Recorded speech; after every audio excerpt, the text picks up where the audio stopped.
¿Qué tal? ¿Cómo están, amigos y amigas de esta comunidad? Como siempre, un gusto, como siempre, un verdadero, pero verdadero placer. Oiga, estos 10 minutos de análisis, hay muchos temas que vamos a abordar más tarde, lo del periodismo allá en Campeche, lo de este juez que fue ultimado y que tiene vínculos con los chapitos, el uso también que le están dando los medios estadounidenses a estas voces estridentes, mentirosas, falaces de la derecha mexicana en esta construcción narrativa. Todo esto lo vamos a tratar un poquito más a fondo al ratito, ¿no? Me parece que es importante profundizarlo en muchos sentidos y no dejar de escapar, por supuesto, no dejar pasar estos temas que son locales, aun cuando pues nuestra mirada está puesta en el enfoque también ahorita internacional, por los impactos que cada una de estas situaciones tiene en nuestra vida cotidiana. Eh, ¿De qué hablamos en estos 10 minutos? De que finalmente fue validada la elección judicial que arrojó a una nueva Suprema Corte de Justicia de la Nación, encabezada por Hugo Aguilar, quien logró una muy buena cantidad de votos, marcando una distancia considerable con el segundo lugar en el apartado de varones, y quien para muchos representa algo simbólico, su llegada a ese lugar. ¿Por qué razón? Porque cuando se habla de cambios en el Poder Judicial, en la estructura del Poder Judicial, no es menor que un abogado de origen mixteco sea la persona que encabece esa nueva etapa. Sin duda, es algo muy simbólico y que no podemos desmerecer ni dejar de lado.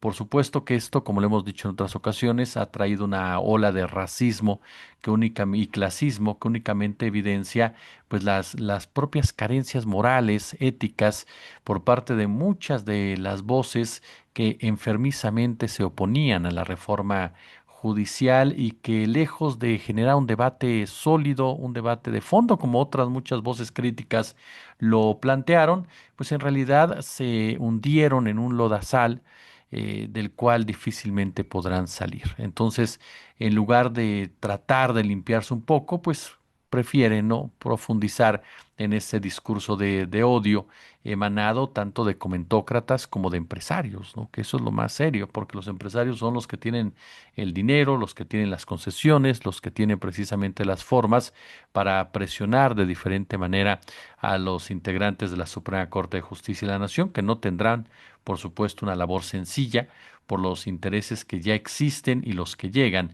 Va a ser muy interesante ver el caso de Yasmín Esquivel, quien tendrá que separarse del tema Salinas Pliego. Eso es algo que no podemos dejar de lado. No olvidemos que Yasmín Esquivel incluso votó en algún momento para que Lenia Batres, que se ha definido como la ministra del Pueblo, no participara en un análisis sobre uno de los casos que tiene Salinas Pliego en el máximo tribunal del país, lo cual generó hasta molestia entre las propias bases de la Cuarta Transformación, porque el argumento que se utilizó pues no tenía realmente una solidez, sí un agarre legal, pero no una solidez porque había antecedentes de la participación de Lenia Batres en situaciones similares y no había sido sancionada en ningún momento. Entonces brincó mucho que Yasmín Esquivel respaldara esta situación, además de otros informes periodísticos provenientes de la propia izquierda que abiertamente la vinculan por esa relación con Salinas Pliego, algo que ella tendrá que demostrar en el ejercicio diario de sus atribuciones,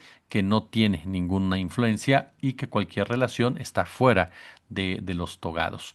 Por supuesto, como lo hemos platicado, el caso de Sara Irene Herrerías, que es otro perfil que a mí, desde un principio lo dije, no me agrada por los antecedentes que tiene Sara Irene Herrerías, su vínculo con la Fiscalía General de la República, lo que ha representado la Fiscalía General de la República en el tema de la impartición de justicia, de la procuración de justicia en este país, y proveniente sobre todo de una defensa en favor de intereses oligárquicos, como su último intento de evitar que Juana Hilda pudiera recobrar su libertad sin ningún tipo tampoco pues de algún tipo de argumento que justificara una petición desmedida por parte de la Fiscalía, únicamente que había existido una elección judicial y que por lo tanto lo más oportuno era trasladarla para después. Sinceramente, no tiene ni pies ni cabeza. Bueno, Sara Irene Herrerías proviene de ese grupo tan opaco, tan oscuro, que representan los fiscales, que representan personajes como Hertz Manero. El caso de este Arístides, que es un ministro muy joven, creo que es el ministro más joven que existe, que hay voces muy decentes que lo respaldan, que consideran que puede ser realmente un personaje que aporte bastante en la Suprema Corte de Justicia. Hay otras voces muy críticas que abiertamente han dicho tiene una cercanía con el gobierno de Chiapas y por lo tanto no es lo más conducente. Otro personaje que tendrá que demostrar en el día a día que este tipo de señalamientos no son determinantes en su toma de determinaciones. Por otro lado, está el caso concreto del caso concreto del ministro presidente de Hugo Aguilar, que a mí en lo personal me parece una bocanada de aire puro en ese sentido. Sí se puede hablar mucho de esa cercanía con Andrés Manuel, pero una cosa es que sea cercano y otra cosa es que esté sometido. Una cosa es que sea cercano y otra cosa es que seas empleado de alguien. ¿Sí me entiende? Tú puedes tener una ideología similar, una visión similar de cómo deben de ser las cosas y no por eso pierdes en ningún momento independencia, ni mental, ni física, ni mucho menos profesional. Entonces, a mí me parece que es un hombre honesto, este Hugo Aguilar, y que será interesante ver cómo va llevando lo relacionado con la Suprema Corte de Justicia. Claro, no hay seres perfectos, no hay seres impolutos, hay pasados, hay hechos que siempre generan una duda, generan un cuestionamiento y que llevan precisamente a una vigilancia en todos los sentidos desde la parte ciudadana. No se pueden dar ya cheques en blanco a nadie, absolutamente a nadie, si realmente queremos como ciudadanos cambiar las cosas en este país. Porque si damos cheques en blanco como ciudadanos, estamos quitándonos nuestra responsabilidad de estar pendientes de lo que pasa con nuestras decisiones en las urnas. Sí, hay que confiar, por supuesto, en los líderes, hay que confiar en las lideresas, hay que confiar en la gente que uno elige, pero jamás dar un cheque en blanco. Hay otros perfiles muy interesantes. Estela Ríos es un perfil también interesante. A mí me ha gustado la incorporación particularmente de ellos dos porque me parece que le dan una visión obradorista a la Corte y en lo personal me gusta la visión obradorista en el tema de la impartición de justicia. No estamos hablando de partidos, estamos hablando de una visión de lo que debe ser la Corte y me parece que debe ser una Corte mucho más humana, mucho más tirada a la justicia social y no al formalismo, no a los viejos, a las viejas mañas, no a las viejas prácticas que alejaron a la Suprema Corte de Justicia de la sociedad y la acercaron completamente a los oligopolios y al poder económico. Ahora, se ha discutido mucho la decisión de que si fue muy pareja, 6-5, me parece que fue Carla, no recuerdo el apellido, perdóneme usted, Carla Humphrey quien votó, tuvo el voto decisivo, eso es lo que se ha estado mencionando. A mí me parece que no tiene nada extraño que una votación sea 6-5, me parece que es algo normal, si tienes 11 personas es parte de la democracia. Siempre lo importante es saber los intereses, ¿no?, que se mueven alrededor de un voto. Y se los decía en otra oportunidad, hay personajes que son críticos de la reforma, críticos de la elección judicial, pero que reconocen que había necesidad de un cambio. Tal vez no están de acuerdo con este cambio, pero están de acuerdo en que necesitaba un cambio como tal. Y de ahí parte su debate. Pero hay otras voces que no quieren que haya ninguna elección, que no quieren que haya ningún cambio y que se montan en las críticas hacia la discusión desde una perspectiva completamente privilegiada y completamente de derecha.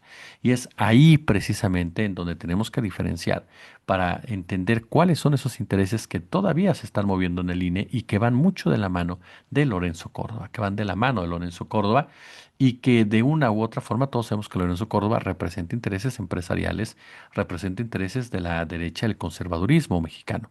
No es un hombre progresista, no es un hombre que le interese la democracia, es uno de esos personajes que su concepto de democracia es que las cosas sean decididas por un pequeño grupúsculo, ¿no? Por un pequeño grupo que tome determinaciones en nombre de una mayoría, pero no que la mayoría participe directamente en esa democracia. Esa es la visión que tiene Córdoba y las personas que son cercanas a él y continúan operando en el Instituto Nacional Electoral. Por eso es tan importante también señalar este tipo de situaciones, apuntarlas como tal. Ahora, también ya por mayoría de votos, el Consejo General del INE declaró la validez de las elecciones del Tribunal de Disciplina Judicial, de la Sala Superior y de las salas regionales del Tribunal Electoral del Poder Judicial y entregó constancias de mayoría a quienes ganaron en las urnas a pesar de irregularidades detectadas y el llamado fenómeno acordeón que, dicen ellos, dice el INE, la mayoría del INE no se puede em, considerar, ¿no?, que marcó un derrotero en la elección, que marcó de forma definitoria la elección. Es irregular, aquí lo hemos dicho en otras ocasiones, cualquier acordeón que provenga de un partido político se le tiene que eliminar o se le tiene que regular de tal manera que la votación ciudadana sea eso, una votación ciudadana, una votación donde la gente participe activamente con base en su propio criterio. Puede tener la asesoría que quiera y puede tener la cercanía que quiera, porque tampoco se trata de infantilizar a la población, sino que, que nadie te hable al oído porque te van a manipular. La gente puede decidir, ¿sabes qué? Tal partido, PAN, PRI, Morena, en fin, yo confío en esos partidos, por lo tanto voy a votar por el que ellos me digan. Eso es válido también, no es algo que yo coincida, pero es válido. Pero el punto es que el ciudadano se involucre, se informe, le lleguen las diferentes herramientas para ello y tome una determinación.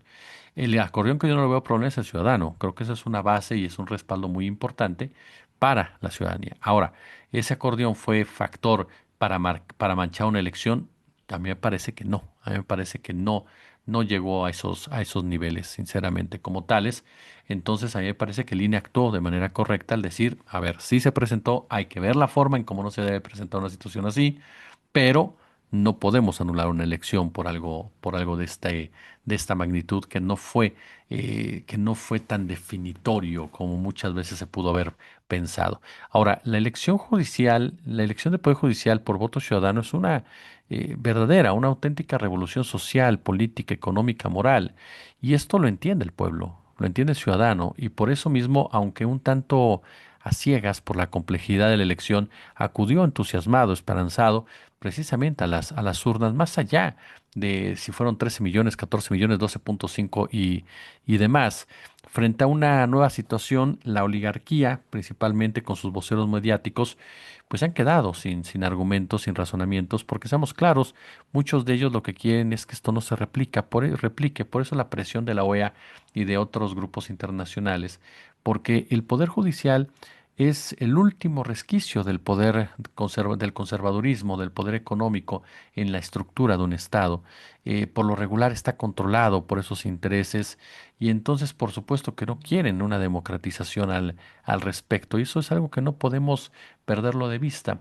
Los intereses alrededor de esta elección judicial que van a tratar de mancharla sí o sí y que, insisto, no se trata de las voces críticas a la reforma, no, se trata de otras voces mucho más poderosas, mucho más peligrosas, quienes no quieren que esto se replique en otros lados, quienes no quieren que esto se profundice, porque es empoderar a un pueblo que ellos no consideran que tiene que ser empoderado, es empoderar a un ciudadano que ellos consideran que no tiene por qué serlo.